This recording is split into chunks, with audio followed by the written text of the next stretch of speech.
So, hello, welcome to another episode of our podcast. And today I have Anne-Roos here with me, and I'm so excited because we're going to have a heart-centered conversation, and you get to find out what it is all about as we go forward. So, Anne-Roos is an energetic healer, coach, and breathwork facilitator. And with her one-on-one sessions and group ceremonies, she takes you into her unique way of connecting, letting go, and being. She knows how to put the difficult parts of the awareness process into easy words. Oh, I can't wait to hear that. And make them understandable and more light. Her passion for self-development, awareness, and life itself makes her rich in experiences, being on her own unique journey as well in the inner and outer world. She understands the waves of life and is here to guide you through your own waters. So thank you so much for being here. I'm so excited for us to be having a conversation. Yeah, thank you so much for having me and to see you again as well. So tell me a little bit about yourself. Yeah, it has been an interesting journey. Like, I think the last 2 years, it has been fully focused on my business, but also on myself. And last year, I really came to the point that I really want to put like a retreat together. And also that it's like I've been living as a nomad, so living in a lot of different countries, so moving to a lot of different places, being blessed to meet a lot of like inspiring people, but also just to again and again just find my own center and really just like what's moving me through life and what I want to do and what's what I want to create here. So yeah, and then I was planning to make my own retreat, and then you come along my way, and we already had a conversation before, and in the meantime a lot of things has happened. Yeah.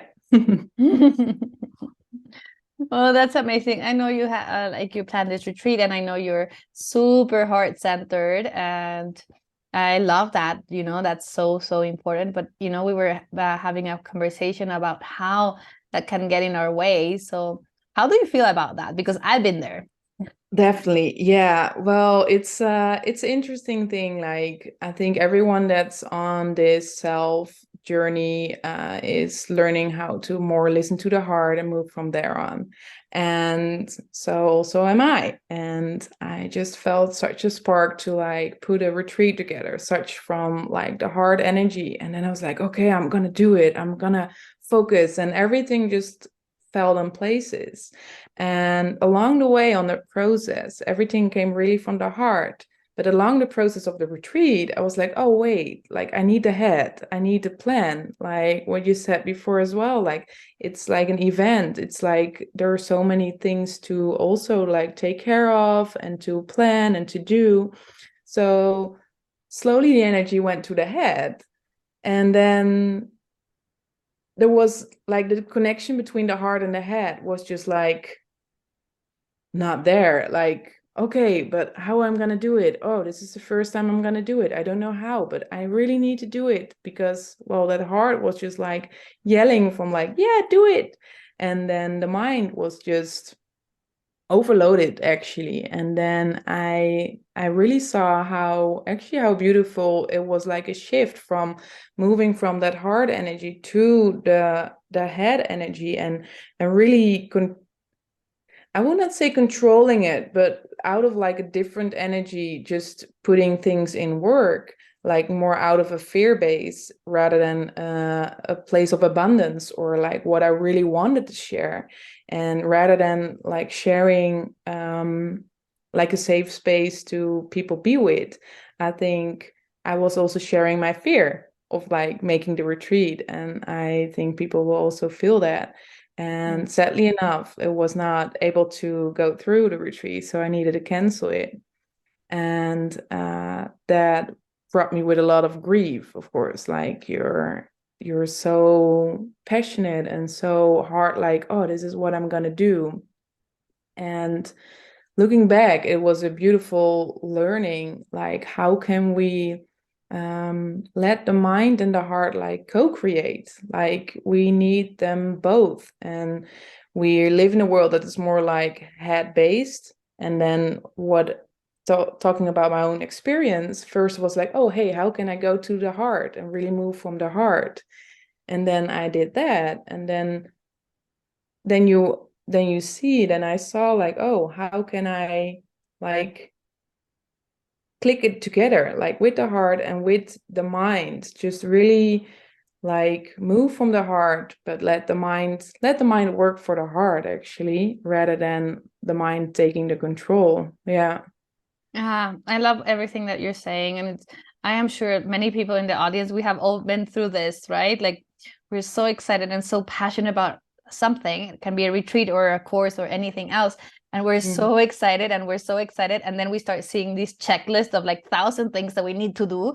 And then the mind starts getting stressed and it's like, oh my gosh, but we have so much to do. And instead of like, being still passionate about what you're doing, it turns out to be this space where you're like, but oh my gosh, this feels like a burden. This How doesn't I'm gonna feel do fun, this? Yeah. right? The fun goes out. The creative mind goes like, it's like, oh, we don't have time for this, right? It's kind of like this little dwarfs in our head saying like, the machine needs to keep going and going and going. Yeah. Like, no time for this touchy feeling person. No. You know what I mean? No time for the Yeah, heart. We're too busy for and you. just go through. Yeah. And not even like pause a little bit, because that's also when I look back, I was like, oh, you should just pause and just give yourself a little bit of time and rest to really feel in, like, why are you doing this again? Rather than like what you say, like all those checkpoints and like, oh, and then the money, what you see, what it costs to like get a venue, like a place and stuff and the food and the things, and rather than just only focus on that, like, okay, hey, how can I still find the balance in this process and also just give myself a little love and go back to that passion, rather than just like get carried away by the mind, like how are we gonna do this? Yeah, it's so interesting, right? And I really like resonate with everything that you're doing, you're saying, right? It just feels very, very aligned with so many different stories that I've heard in the past. And the reality is that when you're running like an online program, one-on-one coaching, whatever you call it, if your program doesn't work, you scrap it, you remove the sales page, and then you move on. You create the next thing. But when you're running a retreat, there is a financial burden, a financial investment that you are creating. So then you have to book a venue and you have to do all these things. So this adds into the stress, right? This adds into, like your backpack. You're basically putting a couple of rocks on and you're like, okay, this doesn't feel as light as my online coaching. Why? Because it's a different, but the beauty about retreats is that it's a container for rapid transformation. So you want people to come to retreats because they transform something in a matter of days. So it's absolutely amazing. So it's totally worth the effort. But it just during the way, right? On the way there, it feels a lot harder than just creating another freebie.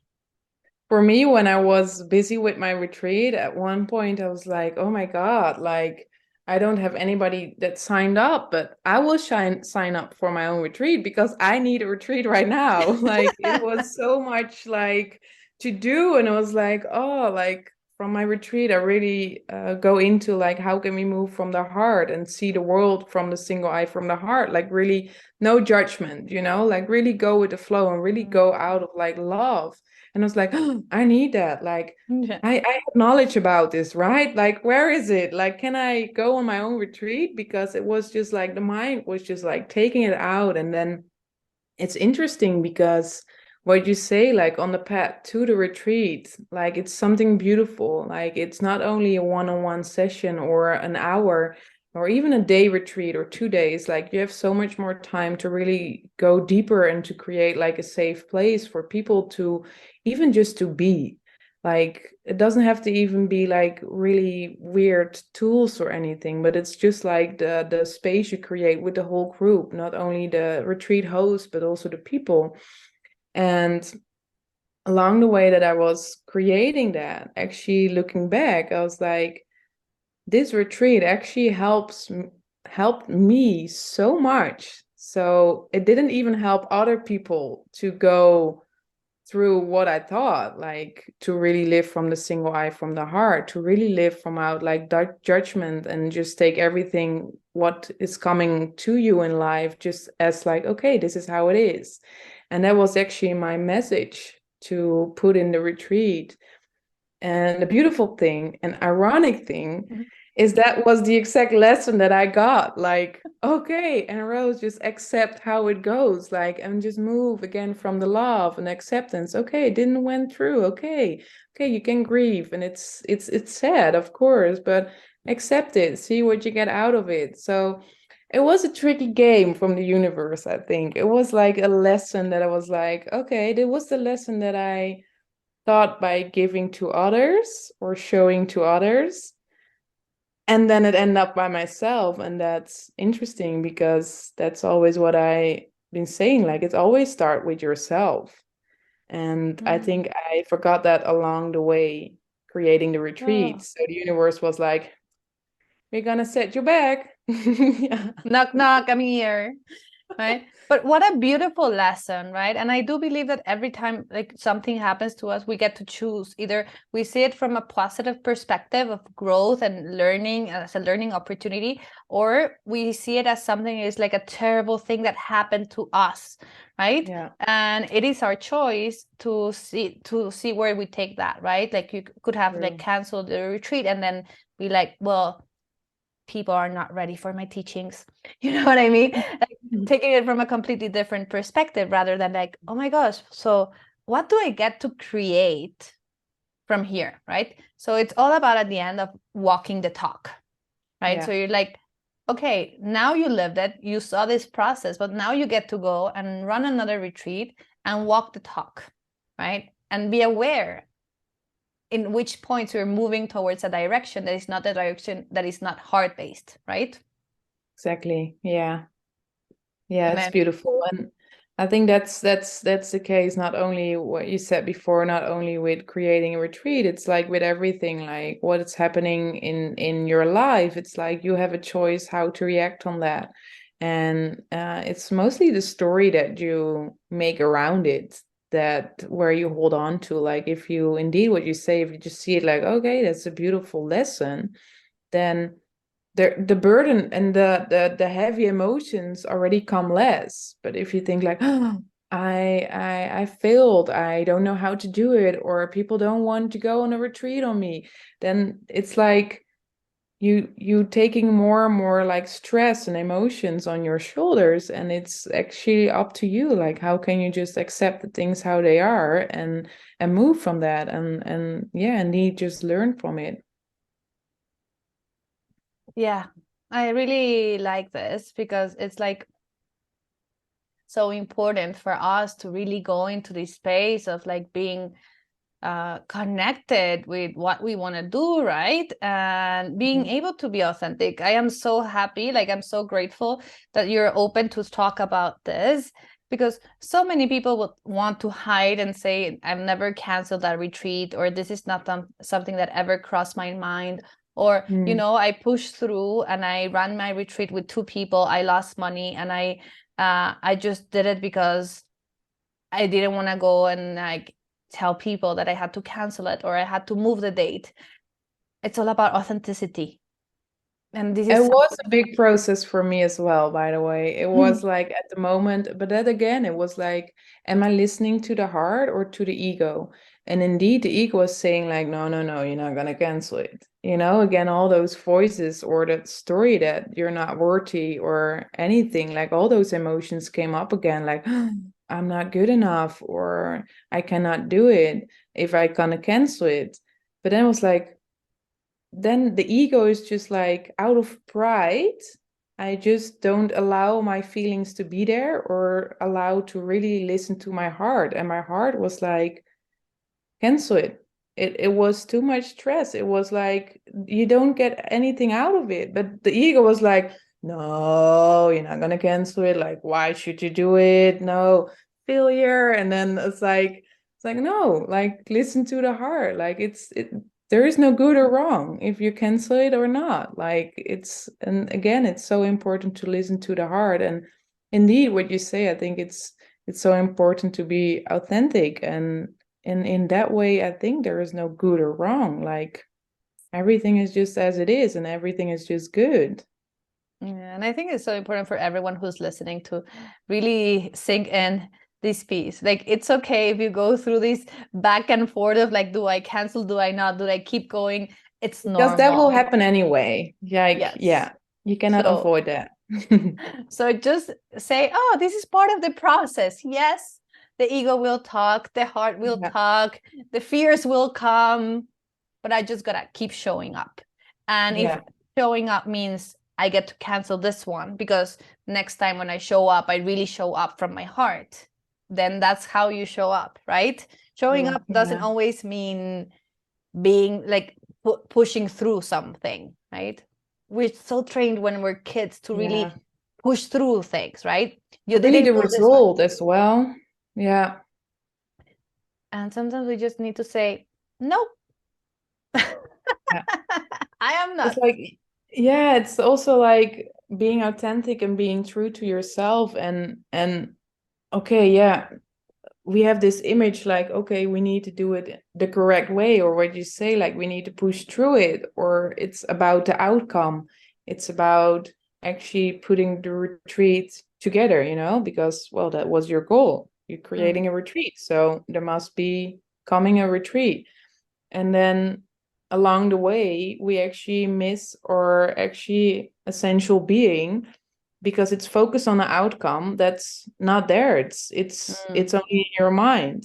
And rather than just like stay true to yourself and, okay, hey, I stand up for myself, this is what I feel, rather than focusing on pushing on the outcome, or like we need to achieve something, we need to be somewhere in life or anything. Just, okay, that can change by the day. Like if you today like yellow and tomorrow purple, like, yeah, don't hold on to the yellow, like things can change. And it is so true. Like so many, I speak with like a lot of people all the time because I'm always doing research. I'm super, interested in what's happening out there, what people are going through, what's going Mhm. on, so I can serve all my clients better, right? So I can really put my energy there and I can make sure that I am serving people from my heart. And so many like of these calls, like most of them, when I talk to people, it's all about like, I had to learn a lesson. Maybe it was not easy the first time, but now I know how to deal with it. Now Yeah. I know how to do this. Now, because I did it, it's just like it's even an upgrade of what it was before. And Yeah. this is such a powerful learning. Yeah, it will just help you more and more to where you will come anyway. Like where you're supposed to be, it will come. And along the way, just take the lessons. And I also think, yeah, just enjoy it. That was for me. For me, that was also in the beginning, I really enjoyed like creating the retreat. Mm. But then at one point, it was like there was no joy anymore. It was such a pressure. And then now I know, like, okay, the moment that my my creative and my passion side and my joy is transforming into like, oh, I have to, or like fear, it's like, okay, that's like an alarm bell to like put myself to sit still and just to feel like, okay, hey, where's the joy? Where can I again move from that heart, rather than just, oh, the checklist to do. And I have to say something that has like I heard the other day that really like stuck with me, and I think is so important as a like as a teaching in general for us. Like in general, not everyone, of course. Like don't take this with a pinch of salt, right? But for us women, we want to have everything very planned, right? We want to have the venue, we want to have the food, want to have this, we want to have everything perfect. Kind of like it comes from the perfect housewife training and processing of our childhood, right? Like Yeah. everything is gonna be perfect, and the website has to be absolutely beautiful, and it has to portray all the emotion. It has to have blah blah blah, and it. It's all this huge list that adds up into this huge pile of stress, right? And then something that is absolutely amazing sometimes, like from a lot of men that I see, like not so many men run retreats. It's not such a huge thing. More of the people in the spiritual world are women. That's for another conversation. But there's not that many men running retreats. There are, but compared in percentages, it's like a lower percentage.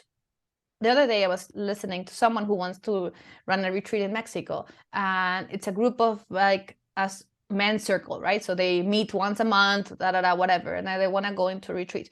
They're like, well, we sold our retreat in August. We have the dates, but we don't have a venue. We need a venue for the retreat. I You know love what I it. mean? Yeah. They just told their group of men, hey, we're going on a retreat in August. You're in, right? Like they probably said that. Yeah, but that's the best, actually, that's the best way. Looking back, I also felt like, no, you first need to have a group. And of course, like you need to have a little bit of a feeling that you want to bring into like where you're gonna, but like the men's, like it's a men's circle. So they probably already have like some tools that they really want to do. But how beautiful that you have a group and then actually you can feel into the group and then find a Create around place it. that connected to it. And it was one thing that I felt in the retreat. Like I really had like I wanted to like talk with everyone on forehand and then creating the program a little bit on the needs of the people. But I think it's so much more powerful because what is the most important thing that you need in a retreat? The people. Yeah. So what you actually you need to start there and then see the options for where to go. And of course, for me, I would already like do some research for a couple of like locations, of course, but I think it's Like it's for my beautiful. for my program Mastering the Art of Retreat Planning, we have of course certain things that we need to talk about, and because based on the research, this is what people want to listen. Oh, how do I sell my retreat? How do I price my retreat? Like those are things we don't skip, right? Because they're important and people want to learn those. And I've interviewed hundreds of people to make sure that my program has everything that you need, right? That it's very, very covered. But throughout the interview process, because everyone comes from an interview, like everyone has spoken to me beforehand, they always tell me their story. So I make sure that what they need and their style is taken into consideration, right? I work with people also who do retreats on demand, right? So people hire them to plan their retreats because they don't want to be selling to 20 different people. They want to sell to one person who wants a retreat for their family, right? So it's a different business approach. So then I make sure that if there's people who have this business approach, then we have content that is tailored for that, for them. So they don't get the cookie cutter thing that it's for everyone. Everyone gets to have their personalized experience. And it also opens up the space for other ones to see the reviews and be like, well, maybe I could also offer that as another thing. Because that sounds fun. And I never thought about it. Nice. Yeah. Right. So it's so important to have in consideration these pieces. But you don't want to tell, like, just for everyone out there, you don't want to tell people that the retreat is tailored on their needs because they feel like you don't know what you're talking about and you're just going to wing it. So you want to make sure that there is like things that are specific, but not specific enough for them to know, like creative workshop, right? So then maybe that one you change it into these kind of things, right? Or you change what you talk about inside your breathwork session or how you got your breathwork session, but they know there's a breathwork.